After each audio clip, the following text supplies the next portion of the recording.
చెప్పండి సార్. ఏం చెప్పంటారు చెప్పండి. మీ మీరు 14 సంవత్సరాల నుంచి ఎక్కుతున్నారు. నాది ఈసారి 76వసారి. మీ ఎక్స్పీరియన్స్? నాది ఇవాళకి 2600 కరెక్ట్గా. 2600? Oh my god. మీ ఏజ్ ఎంత సార్? 70. ఈసారి తిరుమల కొండ 2600 2600 టైమ్స్ ఈరోజు ఎక్కి దిగుతున్నాడు. ఈరోజు 21 September 2024, time approximately 4 PM Indian standard time. Sir రెగ్యులర్గా 2600 టైమ్స్ ఈరోజు ఎక్కాడు. మీ ఏజ్ ఎంత సార్? 70. మీ పేరు సార్? రమణమూర్తి గారు, తిరుపతిలో ఉంటారు. సార్ మీ ఎక్స్పీరియన్స్ కావాలి నాకు. మీ ఎక్స్పీరియన్స్. ఇప్పుడు మేము 800 మెట్టు దగ్గర ఉన్నాము, 850th మెట్టు దగ్గర ఉన్నాము. Sir experience 2600 times the experience చెప్తారు సార్. సార్ మీ ఎక్స్పీరియన్స్, మీ గురించి చెప్పండి ప్లీజ్. ఎక్స్పీరియన్స్ ఏముంది, నేను ఏదో గాలివాటి ఇక్కడ ట్రాన్స్ఫర్ అయ్యి వచ్చాం. ట్రాన్స్ఫర్ అయ్యి వచ్చినప్పటి నుంచి రోజు దర్శనం అలవాటు అయింది. అది ఇప్పటివరకు సుమారుగా 3350 దర్శనాలు అయ్యాయి. 3350 దర్శనాలు? అప్ప ఓం వెంకటేశానమా. ఇవాళ కూడా 2 దర్శనాలు చేసుకున్నాం. 2 దర్శనాలు? అరే వా. నిన్న 2 దర్శనాలు, మొన్న 3 రోజులు వరుసగా 2 దర్శనాలు. అంటే ముందు రోజు 18వ తారీఖు 19వ తారీఖు అంగప్రదక్షిణం. 18వ తారీఖు 19వ తారీఖు 2 ఈ నెల 4 అంగప్రదక్షిణాలు ఉన్నాయి మొత్తం. 4 అంగప్రదక్షిణాలు ఈ నెలలో? అమ్మ నాయన. మీకు అసలు ఎందుకు అనిపించింది సార్ ఇట్లా చేయాలని చెప్పేసి? ఏదో వాక్ చేయాలి కదా, వాక్ చేయాలి. అటు ఇటు తిరిగకండి, ఇటు తిరిగితే లేం కదా. నేను పరోపిస్తున్నారా? బయట తిరిగితే 100-200 ఖర్చు. ఖర్చు ఏం లేదు కదా నాకు. అట్లా అనకండి, అది దైవ సంకల్పం అనాలి. నాకు రోజుకి ఎంతో 60-70 రూపాయలు నా ఖర్చు అంతే. అది ఫ్రీ బస్ అయితే అది లేదు. ఫ్రీ బస్ దొరికిందంటే పైకి వస్తాం, ఉపరక్షణ చేస్తాం. మళ్ళీ. మీకు ఎంతమంది పిల్లలు సార్? నాకు 2 అమ్మాయి. మ్యారీడా? ఎప్పుడు మా మనవాళ్ళు కూడా హై స్కూల్ లెవెల్కి. ఎక్కడ? 2 అమెరికాలో? అందరూ అమెరికాలో. మిస్సెస్ ఇంట్లో ఉంటుంది. ఇంట్లో. మీ అసలు మీ ఎక్స్పీరియన్స్ ఏంటి? ఈ 2600 టైమ్స్ ఎక్కారు ఈ రోజుకి. మీ ఎక్స్పీరియన్స్ చెప్పండి నాకు. అసలు ఎక్స్పీరియన్స్ అంటే ఏ దీంట్లో, అంటే ఏ యాంగిల్లో? అంటే ఎక్స్పీరియన్స్ అంటే ఇప్పుడు ఉన్న యంగ్ జనరేషన్లో అసలు మీరు ఏం చెప్పాలనుకుంటున్నారు దైవం గురించి, భక్తి గురించి? స్వామి ఆడిస్తాడు, మనం ఆడుతున్నామండి.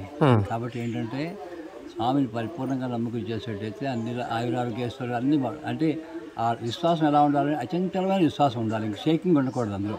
ఓకే. ఉండేటైతే తప్పనిసరిగా భగవద్గీత 9వ అధ్యాయం 22వ శ్లోకం విన్నారా ఎప్పుడైనా? నేను వినలేదు. అనన్యాశ్చింతయంతో మాం ఏ జనా పర్యుపాసతే తేషాం నిత్యాభియుక్తానాం యోగక్షేమం వహామ్యహం. అనన్య చింతన అనేది లేకుండా నన్ను ఎవరైతే నమ్మి ఉంటారో వాళ్ళ యోగక్షేమాలు పరిపూర్ణంగా నేను చూస్తాను అంటాడు అన్నమాట. స్వామి ఇచ్చిన అష్యూరెన్స్ అది. అరే వా. మీ పేరు సార్? ఫుల్ పేరు నేను ఇంతవరకు అది అడగలేదు. వెంకటరమణమూర్తి. మీరు గాజువాక. మీ ఊరు సార్? మా ఊరు తిరుపతేనా? ఓకే. విజయవాడ మాది. ఇక్కడికి వచ్చి సెటిల్ అయిపోయాం. అచ్చా, గ్రేట్.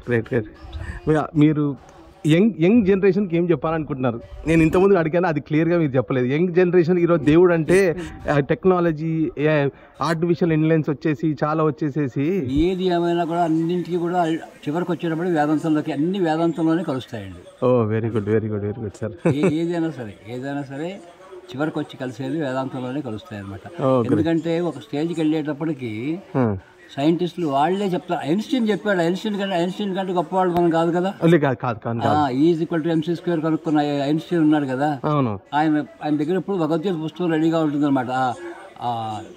అతను ఆటం బాంబుని వీళ్ళు దుర్వినియోగం చేస్తుంటే బోరుమని ఏడ్చాడు అనమాట. నేనేమో లోక కళ్యాణం కోసం నేను చేస్తే వీళ్ళేమో ఇలాగా దీనికోసం పాడు చేశారని చెప్పి. అది వచ్చి దాని ఎంత ఎనర్జీ వస్తుందంటే E=mc². ఇది దానికి ఆయన ఏం చెప్పాడంటే, భగవద్గీతలో 11వ అధ్యాయంలో 12వ శ్లోకం చెప్పారు. సూర్య సహస్రస్య భవేజ్జిక మదుద్దిత యదిభా సదృశీ సహస్య భాసస్య. ఒక్కసారి కొన్ని వేల సూర్యులు ప్రకాశిస్తే ఎంత వెలుగు వస్తుందో అంత వెలుగు అనమాట స్వామిది. గ్రేట్. కాబట్టి ఏంటంటే మనం దర్శనం చేసుకుని మనం అనుకుంటాం, కానీ మనం చేసుకోవడం కాదు, మన ఆయన చూస్తాడు. ఆయన మనం చూసేది ఒకటి. అందుకనే కాబట్టి ఏంటంటే ఇలా ఒక సెకండ్లో వాళ్ళు తోసేసినా కూడా మనం ఏం చింతపడక్కల్లా. అక్కడ రెస్ట్లో వాళ్ళ పరిస్థితి అది అంతే. ఒకసారి చూసిన తర్వాత అంటే ఇక్కడ మన లోకల్గా మాకు అనుకూలంగా ఉంది కాబట్టి మేము వెళ్తున్నాం తప్ప అందరూ వెళ్ళక్కల్లా. ఒకసారి మీరు స్వామి దగ్గరికి వచ్చారనుకునేటంటే స్వామిని మీ ఇంటికి తీసుకెళ్ళిపోవడమే. ఓకే. కాబట్టి చివరికి ఏ స్టేజ్లోకి వెళ్ళాలంటే ప్రతి వాళ్ళని కూడా స్వామిని చూడడం అలవాటు చేసుకోవాలి. అలవాటు చేసుకున్నట్టయితే వాడు ఏంటంటే ఇంకొకటి ఎదురువాడిని తిట్టలేడు, కొట్టలేడు. కాబట్టి వాడు అన్నాట్లు ఎవరన్నా వస్తే తన కొన్ని దాంట్లో ముద్దు పెడతాడు. అదనమాట. అదే రకంగా అడుక్కునే వాళ్ళు కూడా తోచింది చెయ్యండి. డబ్బులు ఇవ్వకండి ఎవరికి. డబ్బులు ఇస్తే పాటు చేసే అవకాశం ఉంటుంది. వాడు ఉన్నాడనుకోండి, బస్ టికెట్ కావాలనుకోండి, నేను వచ్చి నీకు టికెట్ కొనిస్తానండి, ఆకలి వేస్తుంది అన్నాడు అనుకో, 2 ఇడ్లీ కొనిస్తానని చెప్పి కొని వాడి చేతిలో పెడితే తప్పనిసరిగా తింటాడు. సార్, ఇది మనం ఈరోజు తిరుపతి తిరుమల కొండ ఎక్కుతున్నాం. శ్రీ వెంకటేశ్వర స్వామి కొండ ఇది. ఈరోజు సార్ ఇచ్చిన thank you so much sir. Thank you. ఇద్దరం కలిసి ఒకటి దిగుతాం సార్. ఒక్క నిమిషం సార్. సార్ అన్న ఇట్లా పట్టుకో, సార్ నేను పట్టుకుంటాం, సార్ నేను ఉంటాం. దగ్గర రండి ఒక్కసారి సార్. నేను పబ్బా భీమశంకర్ అండి. నేను 108 సార్లు కొండెక్తాను, మొక్కాను. నేను ఎక్కడం గ్రేట్ కాదు. ఈరోజు నా 76th టైం ఎక్కడం, 76వ సారి నేను ఎక్కడము. ఈ మహానుభావుడు ఈరోజు 2600 సార్లు కంప్లీట్ చేశాడు. ఈరోజు 2 దర్శనాలు చేసుకున్నాడు. రెగ్యులర్గా అంగ ప్రదర్శన చేస్తాడు. అంగ ప్రదర్శనం రెగ్యులర్గా చేస్తాడు. ఈయన 70 ఏళ్ళు sir. Thank you so much. Thank you so much.